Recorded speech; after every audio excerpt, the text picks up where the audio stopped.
In this video, I'm going to break down the 3 weird habits that allowed me to become a millionaire before I even turned 18 years old. I guarantee you've never seen any self-help guru talking about the habits I'm going to show you in this video, and they aren't a part of some crazy morning routine. These things contributed to my success more than anything else, and they take less than 10 minutes a day to do. The first habit is lowering your emotional spectrum's volatility. Now, I know that sounds crazy, but let me explain. Most people go through their lives like a roller coaster. They go up to a 10, but they also fall down to a 1, and they go between these two constantly. This is called an oscillation. It's a well-studied scientific concept, and it states that there's no such thing as a robot-like consistency, and we're always going to bounce between two poles. What lowering our emotional spectrum volatility means is instead of going from a 10, we're only going to go to a 7, but instead of going all the way down to a 1, we're only going to go to a 4. But Alex, how am I supposed to enjoy my life and have fun then? Well, the truth for me at least has been that this actually helps. The emotional state that most high performers are chasing isn't actually this elated joy or happiness feeling. Instead,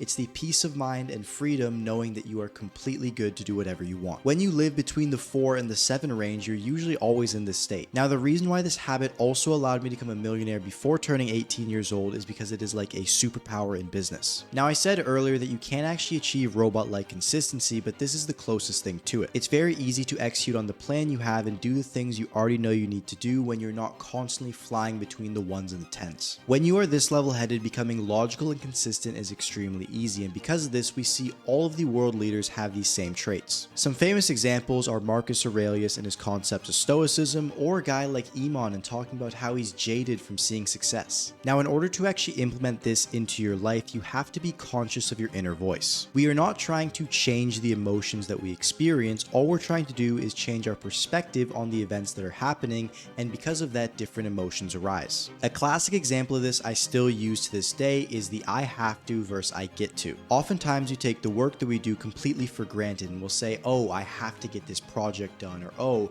I have to read this book. And the reframe is you say to yourself, no, I get to read this book, or no, I get to complete this project. And because of this, you switch from a frame of mind of scarcity, not wanting to do it, procrastination and laziness, all the way to a frame of gratitude, happiness, and excitement for the opportunities that you have waiting for you. If you can constantly practice this habit of managing your inner voice and reframing things to always being positive, you are not actually changing the emotions you experience. Once again, you are just making sure you oscillate only between the 4 and the 7, which will make the baseline quality of your life much higher. Now we are on to habit 2, which is extreme minimalism. Fundamentally, we all understand that the equation for getting improvement is to have energy and to have feedback, so learning from the energy that we're putting in to actually result in improvement. Now, I'm a very extreme person, and when I first discovered this, the first thing that I thought was, okay, well, if energy is the thing that I need in order to actually create this feedback, shouldn't I focus on getting the most energy possible? When I first went down this rabbit hole, I had to figure out everything that was actually taking up my energy. First, you start off with the simple stuff, like deleting your social media apps, turning off notifications on your phone. Then you get to the middle phase where you start wearing more basic clothing and you don't have 12 hobbies or interests that you're actually going after. And about 10 phases down from that is where you'll find me.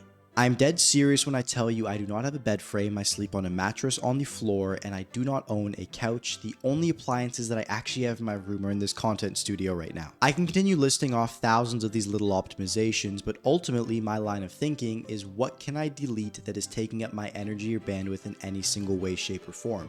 Anything that I'm thinking about that is outside of my goal, I have found a way to systemize it or just absolutely get rid of it from my life. When you do this, it gives you an abundance of energy that you can channel completely into the one thing that you were trying to achieve, and you're going to progress exponentially faster than everybody else when you do this. Now, the downside of this is that, quite frankly, it's completely unsustainable to just absolutely erase and delete the entire outside world for yourself. However, when you're trying to go through certain periods of your life, this is the biggest game changer to actually seeing success. In order to implement this, you need to find the little things that are taking up your time, and as Sam Ovens quoted, what is causing you death by 1,000 cuts. This doesn't get so extreme to the point I'm at now where I'll either use paper plates or just get takeout because I don't even want to do the dishes. Think of becoming the best version of yourself and seeing success like a marble statue. You aren't going to get there by adding more stones to it or finding the right gem, which is pretty much what all these morning routines and optimizations are. The only way you're going to get there is by cutting out all of the fat. Yes, it's extreme, and yes, you do not have to implement this the exact same way that I did, but if you can and you go all in on your goal, I guarantee you will make exponential progress and absolutely smoke out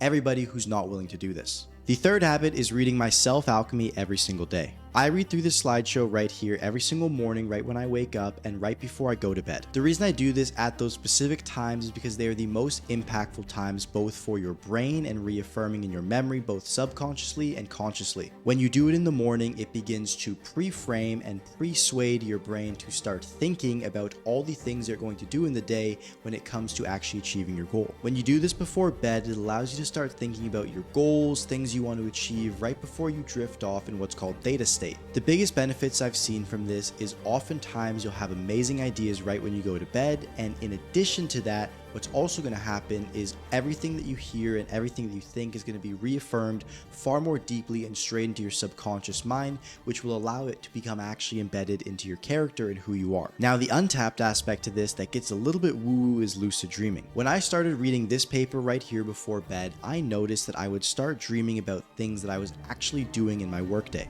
It's gotten to the point now where when I go to bed and I read this document before I actually fall asleep, I actually have dreams where I'm operating exactly like I am now in the physical world, running the same businesses I run today and executing the same habits that I do every single day. The only difference is that when you're in a dream state, you are not bound by the physical concepts of reality. Now, let's say I wanted to get better at shooting basketball free throws. In the physical world, I might be limited to doing 100 per day, but when I'm dreaming, I can shoot 1,000 in an hour and it can all be sped up and reaffirmed in my brain, which cannot tell the difference. Now, I did tell you things are going to get weird at the start of this video, and the reason why this is so powerful is because you can experience all the things that you're trying to do and get years of that experience without actually going through all of the physical rungs. And while it's not actually going to replace the actual work that you need to put in when you're awake, it's going to make it a whole lot easier. You can imagine yourself with the iron mindset, doing everything that you want, having it be effortless, having it be happy, having the focus to sit down for 12 hours per day and executing,